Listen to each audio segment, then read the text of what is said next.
আমাকে অনেকে কমেন্ট করে জানিয়েছেন যে আমাকে অতুল সুভাষের মতো করতে হবে। ডেফিনেটলি আমি কিন্তু বারবার আপনাদের রিকোয়েস্ট করছি, আপনারা এরকম স্টেপ ডেফিনেটলি নেবেন না।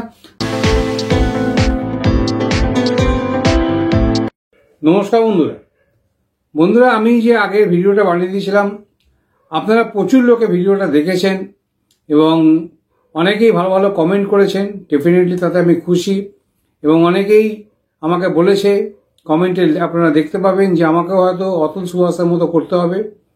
ডেফিনেটলি আপনাকে এরকম করতে হবে না, ডেফিনেটলি করতে হবে না। কারণ দেখুন, আমি আপনাদেরকে লিগ্যাল টপিক সম্পর্কে অনেক কিছু বলে থাকি এবং আপনারা যেখানে থাকেন, মোটামুটি যারা একটু গ্রামের দিকে থাকেন তাদের হয়তো একটু প্রবলেম হতে পারে, কিন্তু নিয়ার অ্যাবাউট হয়তো অ্যাডভোকেট নাও থাকতে পারে বা থাকতেও পারে। কিংবা যারা শহর অঞ্চলে আছেন তাদের তো খুবই সুবিধা, আপনাদের তো অনেক অ্যাডভোকেট অ্যাভেলেবেল থাকে। প্লাস আপনারা আমার সঙ্গে লিগ্যাল ডিসকাশন ডেফিনেটলি করতে পারেন এবং আমাদের অ্যাডভোকেট ডিপার্টমেন্ট আছে, আমার নিজস্ব অ্যাডভোকেট ডিপার্টমেন্ট আছে, তারাও অ্যাডভোকেটরাও আপনাদেরকে ডেফিনেটলি হেল্প করবে। আপনারা কখনো এরকম অতুল সুভাষের মতো চিন্তা ভাবনা কিন্তু মাথায় নিয়ে আসবেন না, আমি আপনাদেরকে বারবার বলছি। এবং আপনাদেরকে আরেকটা সুখবর জানাই, সেটা হচ্ছে যে মিস্টার অতুল সুভাষ মারা যাওয়ার পরে তারপরে কিন্তু অনেক লেটেস্ট জাজমেন্ট কিন্তু সুপ্রিম কোর্ট দিয়েছে, যাতে এই পরিস্থিতিটা সামলানো যায়, যাতে এইরকম ভাবে ছেলেদেরকে জীবন দিতে না হয়। সেরকমই আমি আগের একটা যে মেনটেন্যান্সের ভিডিও বানিয়েছিলাম, সেটাতে আপনাদের ডাইরেক্ট আমি সুপ্রিম কোর্টের লিঙ্ক দিয়ে দিয়েছিলাম। আপনারা নিশ্চয়ই ডেফিনেটলি জাজমেন্টটা পড়েছেন এবং পড়ে উপকৃত হয়েছেন। আজকেও যে ভিডিওটা বানাচ্ছি, এটাও কিন্তু অতুল সুভাষ মারা যাওয়ার পরে সুপ্রিম কোর্টের লেটেস্ট জাজমেন্ট। এবং এখানে সুপ্রিম কোর্ট বলে দিয়েছে যে ছেলেদের উপরে যে ফলস অ্যালিগেশন লাগানো হয় তার বিরুদ্ধে কিন্তু সুপ্রিম কোর্ট খুব ভালো ভালো জাজমেন্ট নিয়ে এসছে। কারণ এটা খুব দুঃখজনক ব্যাপার যে অতুল সুভাষ এভাবে মারা গেছে। এভাবে মারা যাওয়ার পরে কিন্তু ডেফিনেটলি সবাই খুব আন্তরিকভাবে দুঃখিত এবং আমিও আন্তরিকভাবে দুঃখিত। এবং সেই জন্য আমি আপনাদেরকে সুপ্রিম কোর্টের যে জাজমেন্ট আসছে, লেটেস্ট জাজমেন্ট আসছে, সেগুলো ডাইরেক্ট লিঙ্ক আপনাদের দিয়ে দিচ্ছি। আপনারা কিন্তু লিঙ্কে ক্লিক করলে আপনারা ডাউনলোড অবশ্যই করে জাজমেন্টগুলো পড়বেন, ডেফিনেটলি পড়বেন। আর সব জাজমেন্টই ইংলিশে লেখা থাকে, যদি আপনারা ইংলিশ বুঝতে না পারেন তাহলে ডেফিনেটলি আপনারা গুগল ট্রান্সলেটের ব্যবহার অবশ্যই করতে পারেন। এবং আজকেই আপনাদের ঘটনাটা বলছি, এখানেও কিন্তু এফআইআর ক্রসিং এর জন্য হাইকোর্টে অ্যাপিল করা হয়েছিল, কিন্তু হাইকোর্ট কিন্তু সেই অ্যাপিল গণ্য করেনি। তো ডেফিনেটলি এই পক্ষ যাদের কথা বলছি তারা কিন্তু ডেফিনেটলি সুপ্রিম কোর্টে যায় এবং সুপ্রিম কোর্টে গিয়ে কিন্তু তারা খুব সুবিচার পায় ডেফিনেটলি।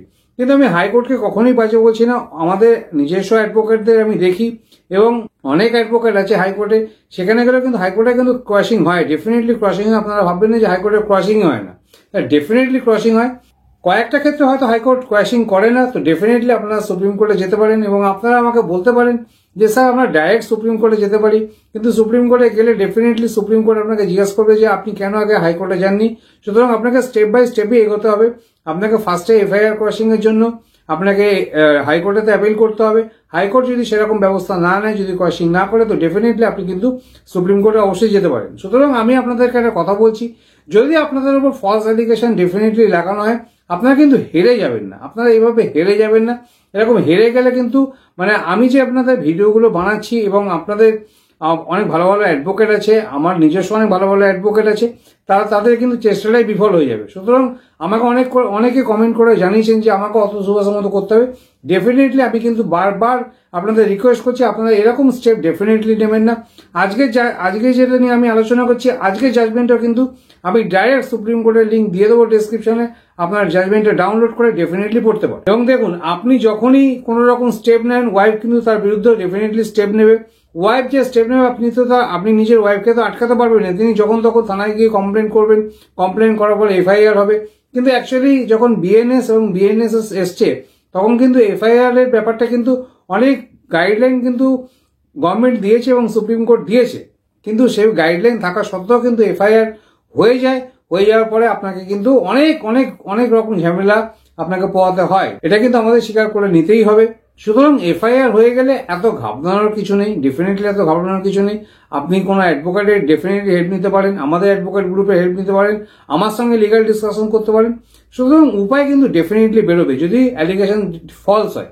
আর আপনি যদি সেরকম কোনো বিশাল একটা অপরাধ করে ফেলেন আপনার ওয়াইফের সঙ্গে, তাহলে তো 498A বা BNS 85 তো আপনার উপর ডেফিনেটলি অ্যাপ্লাই হবে। কিন্তু আপনি যদি নিজে নির্দোষ থাকেন, তো ডেফিনেটলি কিন্তু আপনি সুবিচার অবশ্যই পাবেন। তার জন্য হয়তো আপনাকে একটু ঝামেলা পোহাতে হবে, কিন্তু আপনি সুবিচার অবশ্যই পাবেন। তাহলে এবার আসে আজকে ভিডিওর কথায়। এখানে ব্যাপারটা কি হয়, এখানে যে স্বামী ছিল সেই স্বামী কিন্তু ফার্স্ট স্টেপ নিয়েছে বলতে তিনি ডিভোর্স পিটিশন করে। ডিভোর্স পিটিশন করার পরেই কিন্তু তার ওয়াইফ তার নামে এফআইআর করে দেয় এবং বিভিন্ন রকম ফলস অ্যালিগেশন কিন্তু তার উপর লাগিয়ে দেয়। আপনাদের কেসও কিন্তু এরকম ঘটনা ঘটে।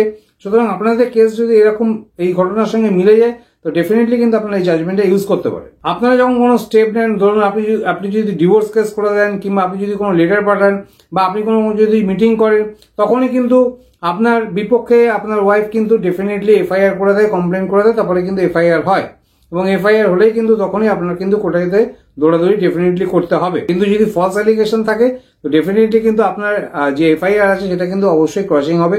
হয়তো হাইকোর্ট যদি ক্রসিং নাও করে তো ডেফিনেটলি আপনি সুপ্রিম কোর্টে যেতে পারেন, অবশ্যই যেতে পারেন। সুতরাং এখানে কি হয়েছে, এখানে ব্যাপারটা ফার্স্টেই হয়েছে হাজবেন্ড ডিভোর্স কেস করেছে, হাজবেন্ড ডিভোর্স কেস করার পরেই কিন্তু ওয়াইফ এফআইআর করে দিয়েছে এবং এই যে এফআইআরটা করেছে তো হাজবেন্ড পক্ষ কিন্তু ফার্স্টে হাইকোর্টে যায়। হাইকোর্টে কিন্তু তাদের কিন্তু কোনো কথা শোনা হয়নি এবং এফআইআরটা কিন্তু ক্রস করা হয়নি হাইকোর্টে।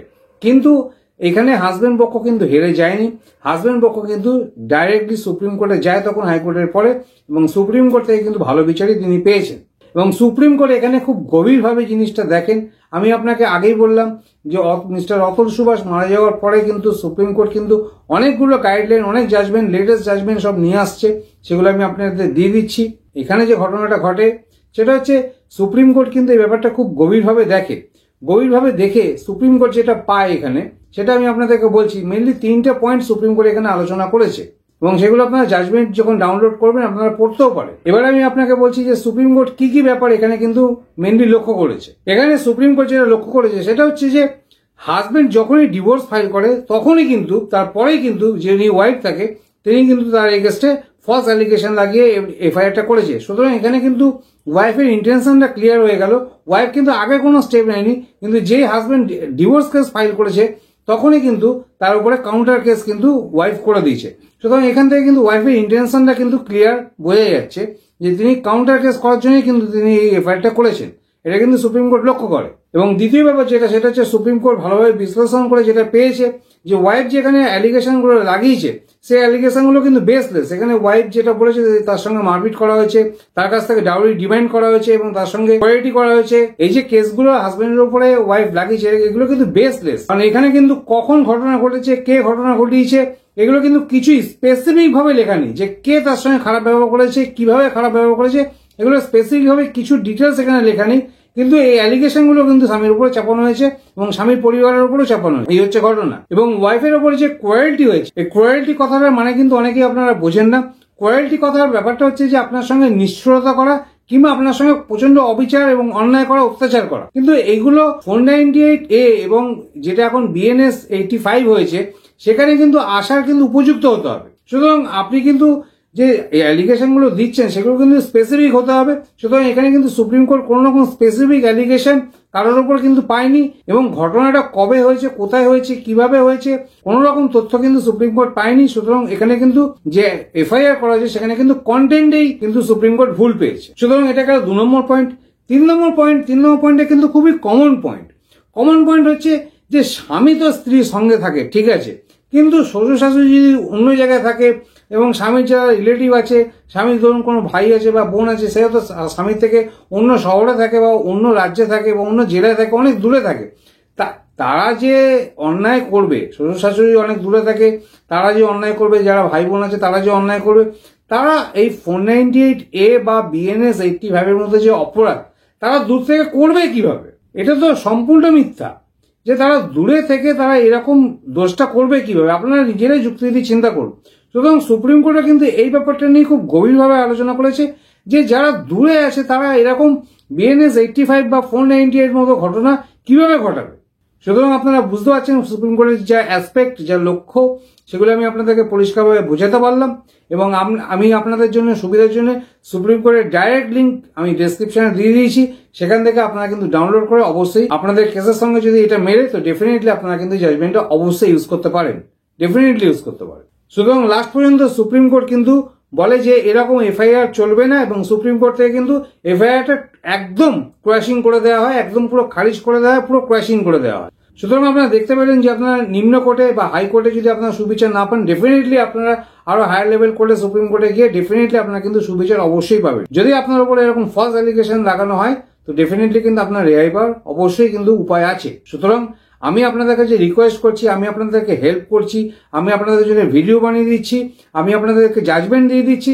সুতরাং আমি চাই না যে এরকম ঘটনা কোনো সময় ঘটুক। সুতরাং আশা করি আপনাদের ভিডিওটা অবশ্যই কাজে লাগবে, জাজমেন্টটা অবশ্যই কাজে লাগবে এবং আপনারা ডেফিনেটলি ব্যাপারগুলো বুঝতে পেরেছেন, ল পয়েন্টগুলো বুঝতে পেরেছেন। সুতরাং এই বলে ভিডিওটা আমি আজকে এখানেই শেষ করছি। নমস্কার, thank you for watching this video, thank you.